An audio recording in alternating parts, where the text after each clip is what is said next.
So the point is, some reactions are like the vaporization or vaporization of water.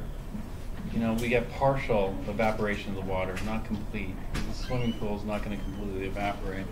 And so these reactions that have partial reaction, we've got to figure out how we can predict how much reacts. And so we have to do stoichiometry on partial reactions. And that's going to be the bulk of Chem 1B. All right, I'm going to switch topics now. But we're going to talk about lab. Our first lab is this one. You know, preparation and reactions of coordination compounds, oxalate complexes. And so for lab, I was going to show safety video, but something's wrong with the wiring, so it's not working. So we'll talk about safety as we go along in the semester. But one of the first things you do when you move into a new lab is you look for the exit doors. And so what are the escape routes out of here? Well, we have this door here, this door, so there's two doors, and then there's a door back there. Can you escape out of this lab by the back door? No. And then there's windows. Can you escape out of this lab by the windows? Now, if you look at the windows have motorized locks and latches on there. And the reason it's motorized is if there's a fire that breaks out in this lab, they don't want it to spread. And so if there's a fire, the doors seal, the windows seal, and then the fire can be contained within just this one lab and not spread to the other labs because the fire rating on the walls is very high. So if there is a fire, if you can smother it with a beaker, go ahead and smother it. But if it's anything larger than that, then just escape. Escape out of one of these two doors here. Just leave. You don't want to grab the fire extinguisher to try to put it out because you know that fire can come into contact with some chemical reagent. You don't know what that chemical reagent is. It could cause an explosion. And so you don't want any explosions when you're holding the fire extinguisher trying to put out the fire. It's not like wood fires that we have. We can have very violent fires and very violent explosions.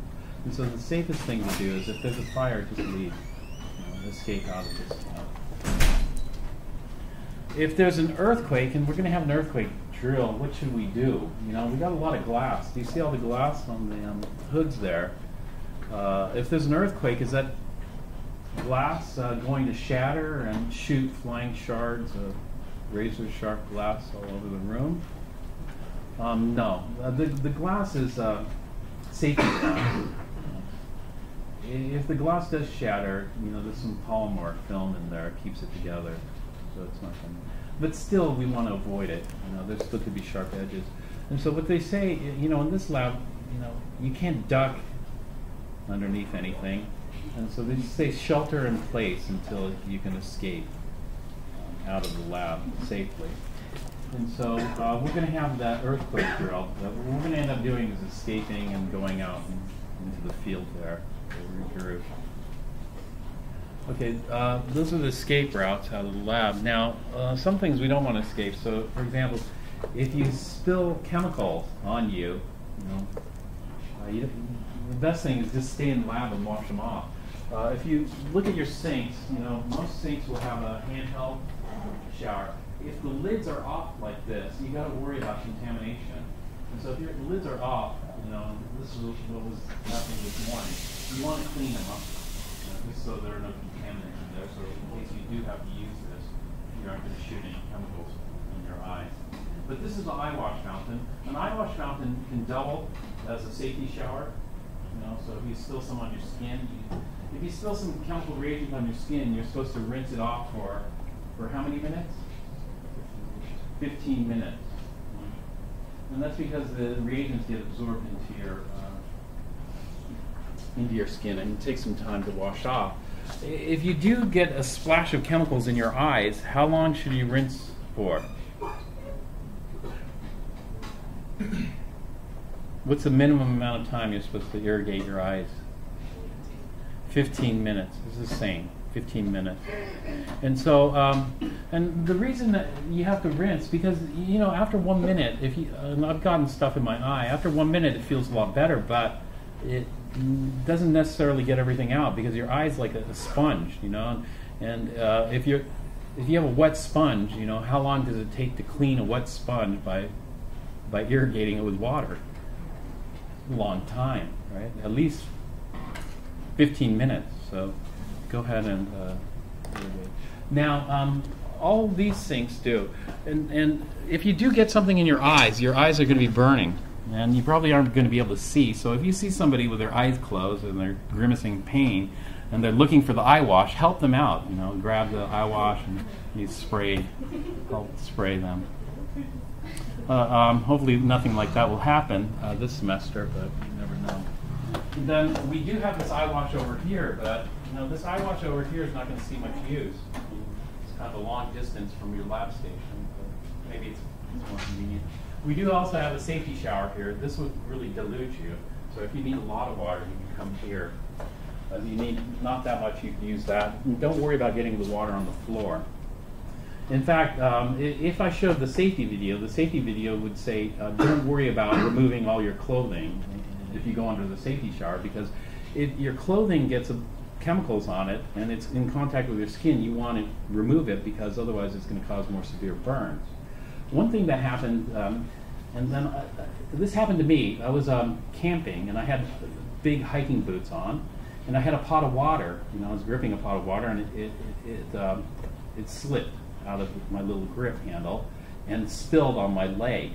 And the boiling water got into my sock, which is underneath my heavy boot, and so it was burning. It was burning severely, and by the time I removed my boot and my sock, I ended up with a 3rd-degree burn on my leg, and a lot of 2nd-degree. And so that was, so I have mixed feelings. You know, they say wear proper footwear, but if you have big boots like I had and you spill some sulfuric acid, I'd rather not be wearing big boots. I'd rather be wearing shoes I can remove quickly, because if it gets soaked into your sock, then it's going to cause some severe burns. But the shoes, the reason we have a closed-toe shoe requirement is primarily for broken glass. There's lots of broken glass in the lab. And a little bit about the spills. Shoes will protect you from the spills, but then again, if the shoes absorb the chemical and prevents you from washing it off rapidly, then we're in trouble. But getting back to, if you do spill a lot of chemicals on your clothing, and the clothing is in contact with your skin and is burning your skin, then if it's not too bad, we have this shower, but we have another shower. We have a private shower. The private shower is behind the lecture rooms over there. And so if it's not burning too bad, you can go there and then rinse off your clothing and rinse off your skin properly, okay, in the private shower. And it's happened before. It's happened before where some people have spilled sulfuric acid on their pants, burning. They don't want to remove their pants inside the lab because it's too embarrassing, so they go to the men's or women's restroom, but it's too inconvenient. But now we have the shower, so it's way better. Or just rinse it off. Just keep rinsing it off here, whether you leave it on or take it off. All right, that's for spills. Now, it always depends on what you spill, and in chemistry, we're going to be working with potentially hazardous reagents. And the first reagents that we're going to be dealing with are quite hazardous, because in this experiment, which will start Tuesday, preparation of reactions of coordination compounds, we're going to do a series of reactions. We're going to do a redox reaction, followed by an acid-base reaction, followed by a metathesis reaction. So we're going to do all 3 types of reactions here. Now, what are we mixing together? This is the overall reaction. K2Cr2O7, do you know what that's called? Potassium dichromate, H2C2O4, oxalic acid, dihydrate, potassium oxalate. And so we're going to be working with this. Well, potassium dichromate has chromium in the +6 oxidation state. So this is a chromium 6. And you might have heard some stuff about chromium 6. Have you heard about chromium 6? There's a movie made about chromium 6. I forgot the name of the movie. I didn't actually see the movie, but I heard about it. And there's some activists, like Erin Brockovich, I think is her name. Have you heard of her? Chromium 6, poisoning, contamination, whatever. Okay, well, we're going to be working with this. And the dichromate, potassium dichromate that we work with is a solid, like most salts. But this solid is not like salt. This solid is like pastry flour kind of salt. Pastry flour is very light, it's fine-grained, tiny particles. And what can happen is that, if you were to sneeze into it, it'd just blow up a cloud of dust. And this cloud of dust would be an orange cloud of dust because that's what this stuff looks like. It's orange. And do you want to inhale that cloud of dust? No. And so, I used to do this. I used to have the people way outside on the bench over there. And then sometimes I look over there and there's a cloud of orange dust. Cloud of orange dust, and then I see a whole bunch of people waiting around for the balance, and I'm thinking all those people are breathing chromium 6.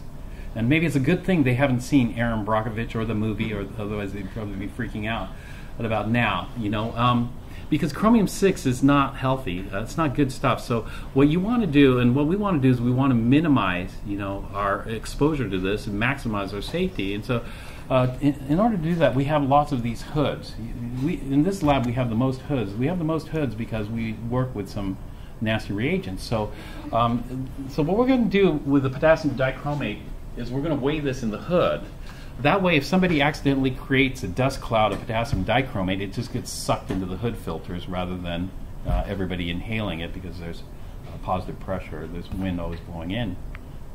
And so certain dangerous or hazardous reagents, we always work in the hood to minimize exposure. We don't want to breathe in those fumes, and we don't want to contaminate or cause other people. Now I might have you worried about potassium dichromate, and so whenever we're working with reagents and you're unfamiliar with a particular reagent, like for example, if I asked you what color is potassium dichromate, do most people know? Most people don't know this, but I assume it's orange or close to orange because they say orange colored mixture. But what else do you know about it? Probably not much, because they're just going to tell you it's hazardous here. And so if you want to learn more about potassium dichromate, we would consult what used to be called the MSDS. What did MSDS stand for?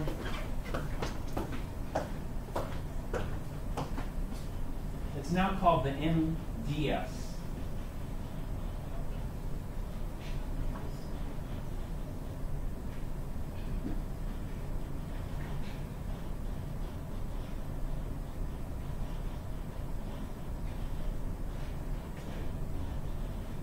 MSDS is an acronym for Material Safety Data Sheet. And so we can consult this, the MSDS for potassium dichromate. Each manufacturer is required to produce an MSDS form. This is one from sciencelab.com. First thing is we see this.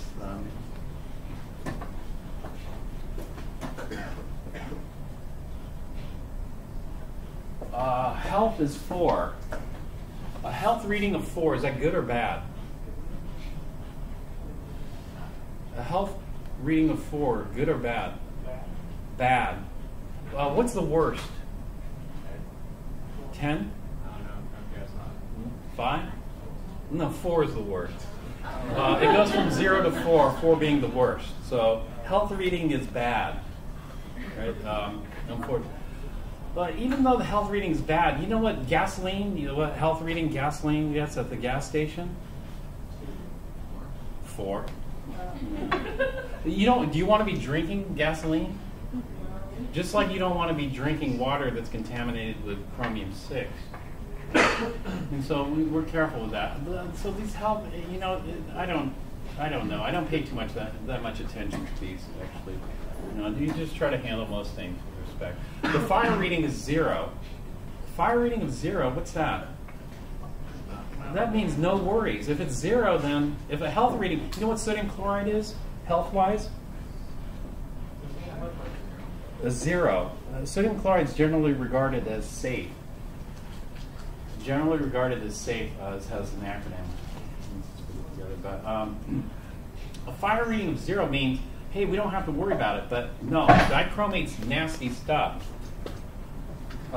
And this fire reading is deceptive because the fire rating is for the reducer. Dichromate's not the reducer. Dichromate is the oxidizer.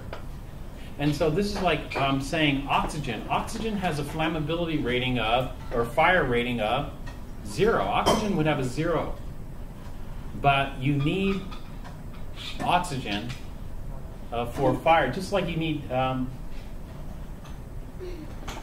an oxidizer with a reducer. So this fire rating is kind of deceptive because dichromate is a stronger oxidizer than oxygen or a weaker oxidizer than oxygen.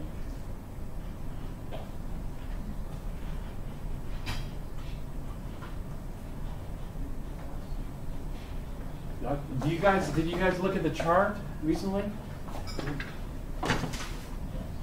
Dichromate's way up there. Dichromate's a powerful oxidizer. And in fact, look at this. Special remarks on fire hazard. Remember the fire hazard warning? 0. Let's read this. Dangerous in contact with organic materials. Contact with combustible or organic materials may cause fire. And this can... and so...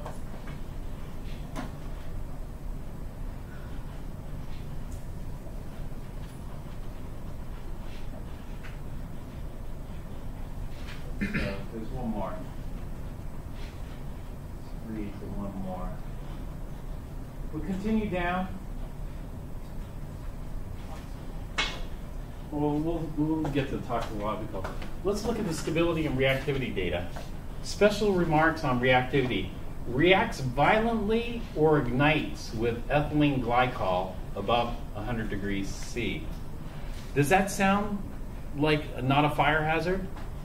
This is a huge fire hazard.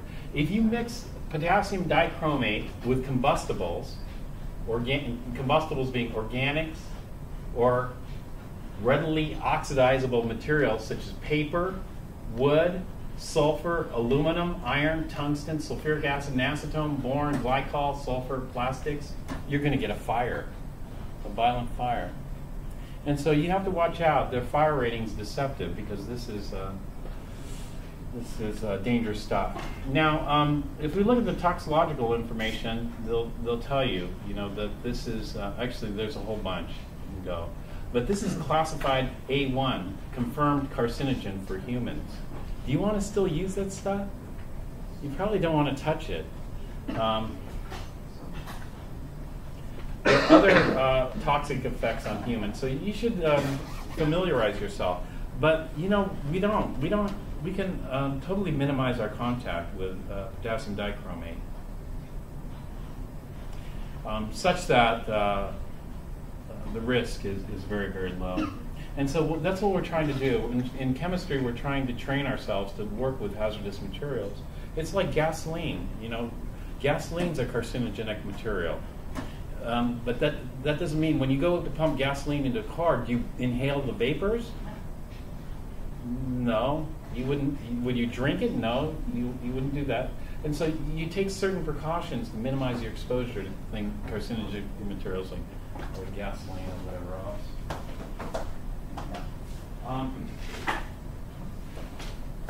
But we have acute effects, and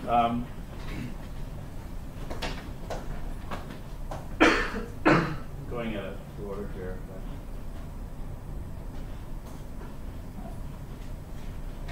And chronic effects. Acute effects is just one-time exposure, skin irritator, etc. And then chronic effects. There are people who work with dichromate all the time. Do you know who works with dichromate all the time?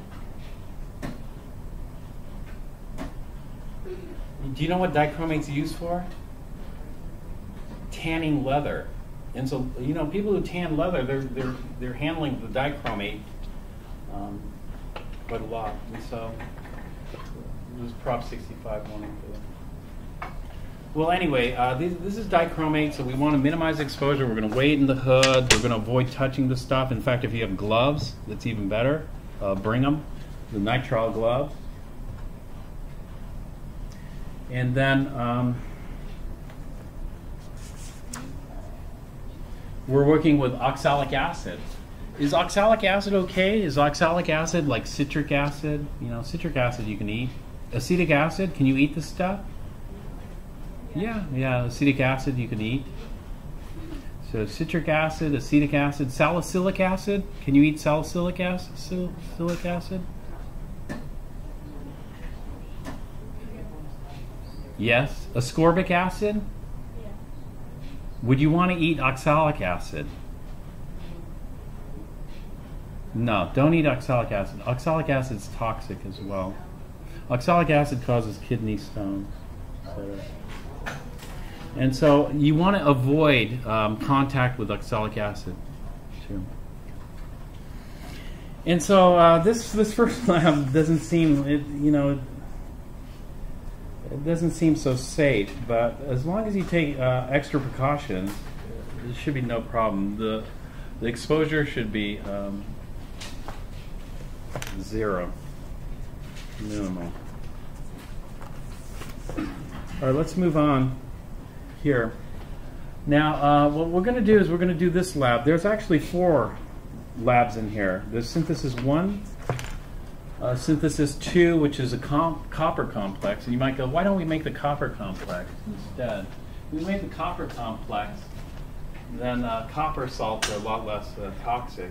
But the problem with the copper is we don't have any redox in this. That's why I like the chromium. And the crystals aren't as pretty. And then we have this one, the iron complex. Chemistry is not as interesting. And then we have magnesium complex. The chemistry is not that interesting there either. And so this chromium complex is quite nice. So let's work on that one. All right, so what you'll need to do is you'll need to do some prep work.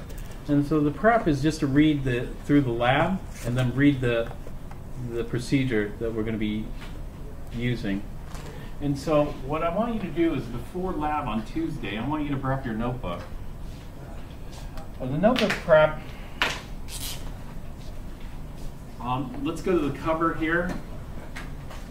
Make sure you write your name on the cover.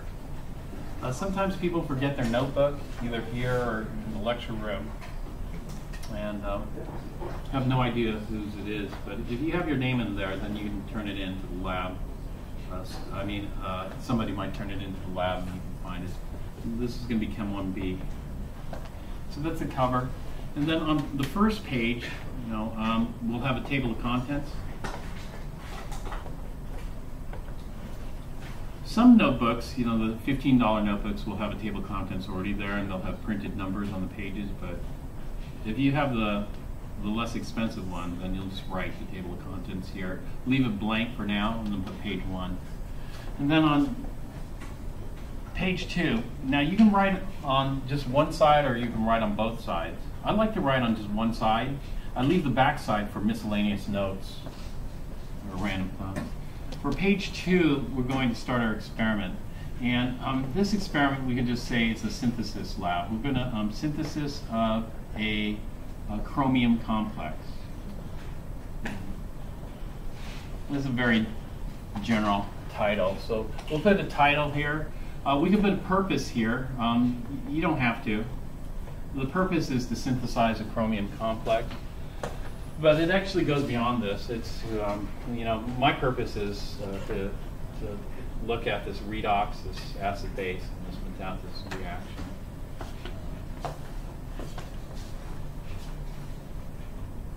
Within the synthesis. But the purpose you can add in here.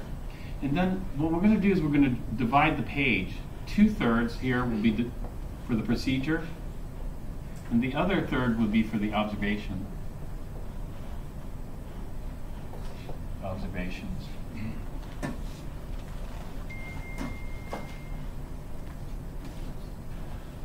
For the procedure, I don't want you to copy this procedure here. Slowly add 3.6 grams of potassium dichromate to a suspension of 10 grams of oxalic acid in 20 milliliters of water in a 250 milliliter beaker. You know, what you need to do is you need to eliminate all the unnecessary words. Just boil this or distill this down into just the essential steps. What I like to do is I don't like to write any words. I just like to draw pictures. So for the procedure, I draw something like this. You know, I need a 250 milliliter beaker, so I'll just draw like this 250 milliliter beaker. And in this 250 milliliter beaker, I'm going to have a suspension of 20 mils of water and 10 grams of oxalic acid. So here, this is the procedure I'm writing out. And so this is going to be 20 mils of H2O and 10 grams of oxalic acid, H2C2O4. Is that the hydrate? No.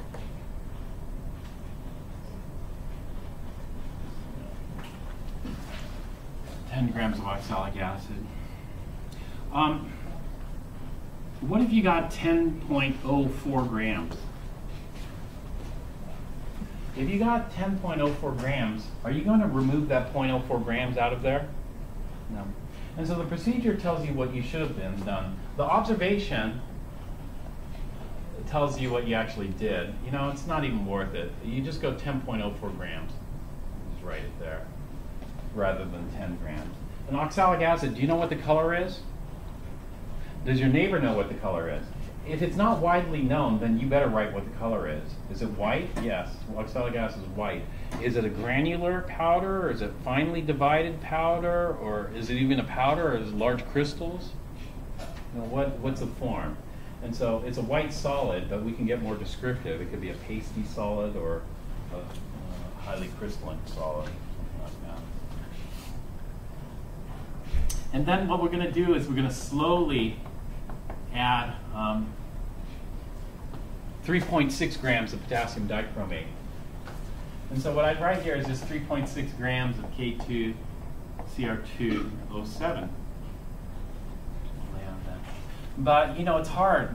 If you don't get 3.60, you'll probably end up with, let's say, 3.68. 3.68 grams, fine? Yeah, it's fine. What if you overshot it? Let's say I got 3.72 grams, fine. As long as it's not like 7.2 grams, you're okay. You can overshoot a little bit here and there, and you'll still be okay. So if I got 3.72 grams, I'll just write that here instead of the 3.6. And then what color is it? You know, it's like kind of a red-orange solid or powder. You know, when it's finely divided, we call it a powder, solid powder. And so your observations would be things like this: the color, the form being solid, liquid, gas, powder, crystalline, etc., and the masses and the volumes. Like for example, here you might have just gotten about 20. It doesn't have to be exactly about 20 mils. And then you write what happens. You know, well, actually, they're going to tell you what's going to happen here. The orange-colored mixture should be spontaneously warm. Should spontaneously warm up almost to boiling as a vigorous evolution of gas commences. So you have to be very careful with this, because what happens every semester is somebody dumps this, not slowly, but dumps the whole thing in at once. When they dump the whole thing in at once, they have this foaming mess. Looks like one of those grade school volcanoes. It's just spewing red, orange suspension out of here and onto the bench. And so it looks spectacular, but they're losing a lot of product. And so we slowly add that and then write what happens. You know, what color is this gas that's evolved? How hot did it get? How long did it take? You know. And so we could write that in the observations here. We observe what's happening as we're doing it. And so what I do is I just do this pictorially and just leave this blank. And so that when I come into lab, all I have to do is write little things here. And if I have to write a lot, let's say I didn't prepare. If I didn't prepare before coming into lab, then I have to write too much. Writing too much takes too much time. That means the lab goes very slow. If I do the bulk of the writing or the bulk of the preparation before, then it goes very quickly because I just write little things there. And it saves a lot of time. Well, this lab is not very involved. This lab is going to be spread out over 2 days, and this is pretty much the entire procedure here, 2 days worth. It goes just a little bit more here.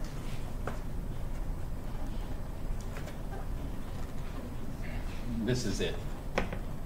We're going to be using this kind of filtration apparatus I'll talk about next time. We're going to do the filtering, not Tuesday, but we're going to do the filtering on Thursday.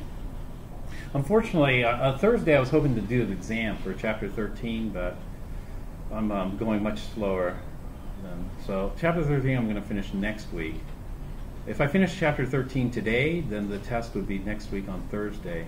But it looks like I'll finish Chapter 13 next week, and then the following week we'll have the test. The homework won't be due. Chapter 13, I'll probably won't finish it until Wednesday, possibly Thursday next week. This is the way it's looking.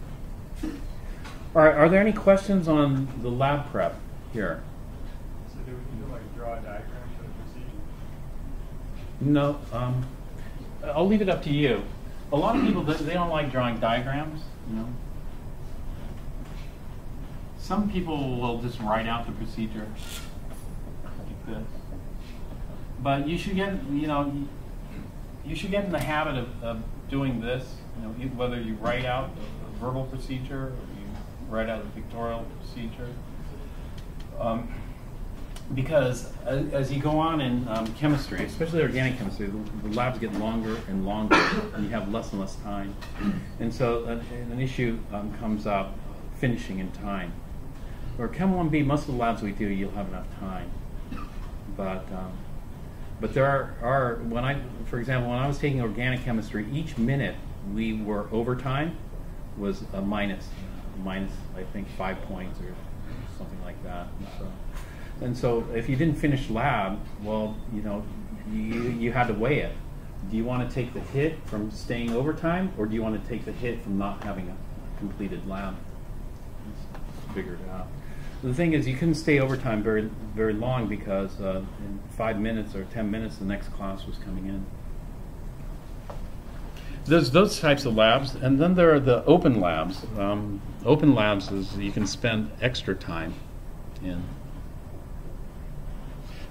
Chem 1B is sort of the open lab format because what happens is some people, their experiment for some reason or other fails, and so they come into the morning to do extra work. And you're welcome to do that. There's no penalty for coming in to the other section to work.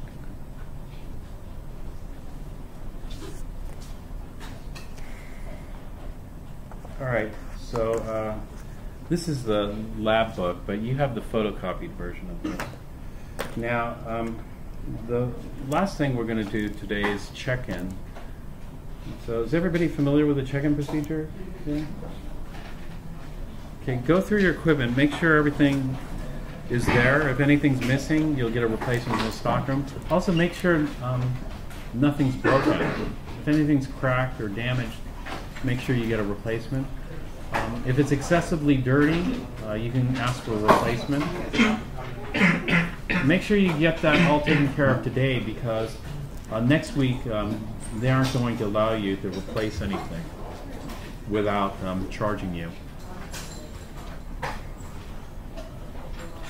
Okay, make sure to write the combination to the locker in your lab notebook or lecture notebook. And then fill out the sheet with the required information, and you're going to turn that into the stockroom once you're happy. Yeah. Sure are.